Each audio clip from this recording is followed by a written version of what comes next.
All right, phones down, top of your glasses, episode 16 of Steele and Vance at Play. Linda, we're looking at the open there, and it's like, wow, remember when we were wearing it was tank tops? hot out that day. You got the sleeveless top. First day of winter.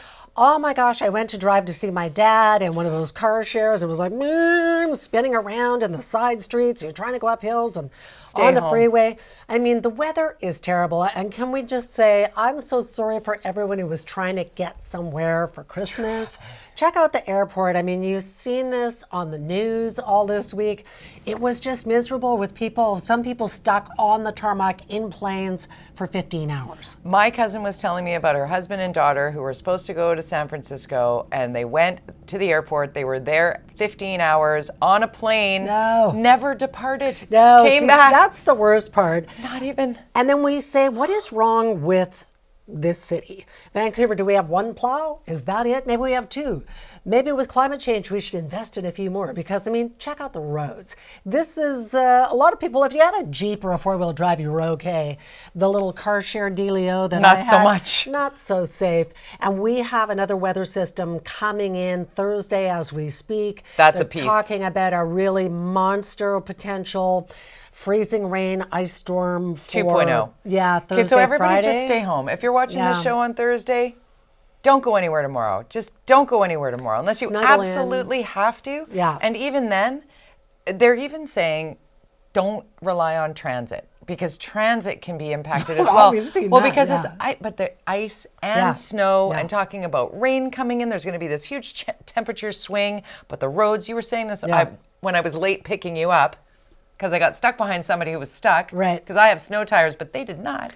So it's one of those situations. It might not be you that's having an issue, but it might be the people ahead of you, or it might be that particular bus or SkyTrain or whatever you might be trying to use. Best to just stay home if you can. Don't go shopping tomorrow. Tomorrow. We do have good news for travelers. We do. If you've been to YVR lately, you might have noticed, because you were standing around waiting for your flight, there are signs out. There's a new trial going on that they are seeing if you can maybe in the future just leave your liquids and your electronics in your carry-on. How about that? And not have to take it out, because that takes forever when you're going through. We're seeing this. I think it's been done in the UK. Yep, they started it a couple of weeks ago in the UK as a trial, and then we're next, which is great. Now we got to get to a very busy show. Yeah. Last week, as you well know, we were blessed with having Jan Arden in studio, and Jan walked in while Dr. Henry was here. Dr. Bonnie Henry. Dr. Bonnie Henry was here, and Dr. Henry's face when she saw Jan come in, because they were both fangirling. It was quite so. Jan had a moment.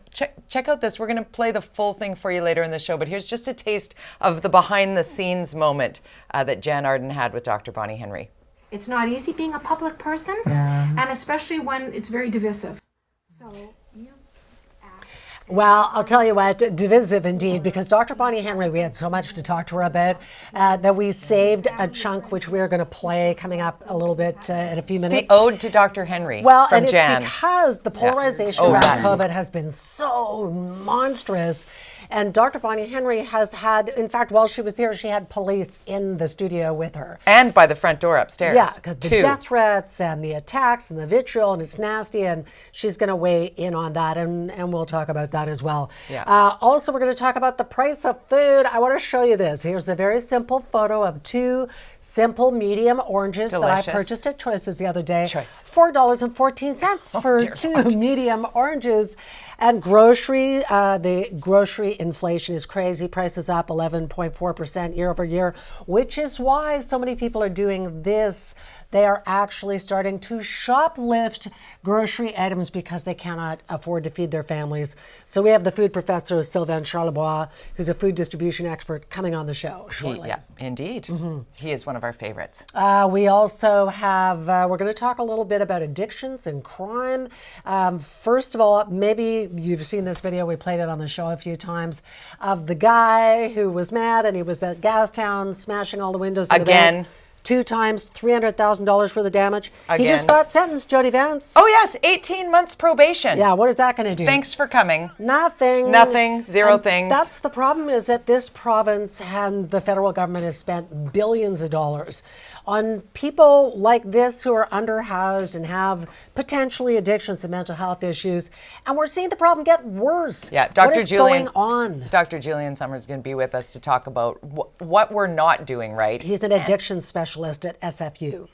And he literally is having 20 years of his research being basically shredded. Yeah. And we're going to get into why that would happen. Under any circumstances, why that would happen. But we want to also talk about some other things that are criminal. We watch the news for you. So we're going to roll through some stuff that's happened this week that's like, shocking. Wow. You probably heard this. When you hear about swarming attacks, you don't often think about teenage girls, but that is exactly what has happened here. These are girls between the ages of 13 and 16 who swarmed and killed, stabbed to death a homeless man in Toronto. These girls had just met online. They did. And where this happened is, I lived in Toronto for 10 years. This was right basically at the corner of my neighborhood. This is not a place where, and it's like the random attacks we're seeing happen in Vancouver as well. This is unbelievable. This is shocking that this would take place. 13-year-olds, 15-year-olds, and a couple of 16-year-olds who gathered together with the idea of going after somebody who was vulnerable. Well, they wanted their alcohol. And they were drinking man. alcohol on a bench. It's What crazy stuff. But here's something that was actually really uplifting on love the this. news. This was so good. The Ukrainian president, Volodymyr Zelensky, made his way to D.C. and actually presented in front of Congress yesterday, and it was so fascinating to me. His bravery, his courage, his conviction. The way he spoke, and watching those in attendance just be uplifted by this man who was speaking to the masses, to the most powerful people likely in the world, and was able to articulate his needs, how he feels about his people, and that his people will not give up on this mission to save their country, and in such an unbelievable and dynamic way. Yeah, I mean, it really was amazing. It was and what he did else. was he got some Patriot missiles, which is what he wanted. And he did say, is it enough? No. He has signaled that he needs more, and he's really afraid that the allies might sort of lose their, conviction next year to assist Ukraine, because the U.S. alone has already given something like $20 billion, or maybe it's even $200 billion, but it's just an intense amount of money. It's upwards of approaching $250 billion. Also want to talk about the Harvey Weinstein guilty verdict. This is a big deal. Found guilty of rape. It's criminal, and it was a real... it was a testament to the Me Too movement. When this happened this week, it was such a busy news week that this might have fallen off the table. We just wanted to reflect on this. He's already in jail right now, serving 23 years. Pile he it could on. get another 18 for this. There were 4 potential sexual assault charges.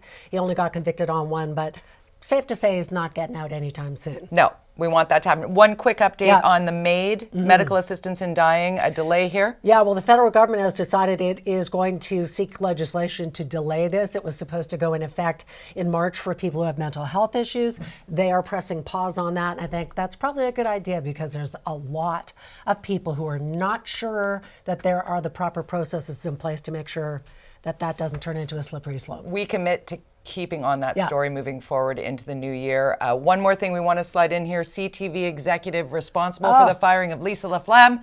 Bye-bye, well, Michael not Melling. Really. Actually, he's not going to be the head of the news division. He's going to be shuffled over to be the head of something else where he's going to get a big paycheck. And he had 4 months paid leave after all this. So she got turfed and lost the job she loved. And he just gets moved over. A lot of people think that's not really a fair trade. Yeah, it's not. However, there's so much more to come on the show. Still ahead, the high price of food was a huge story in 2022.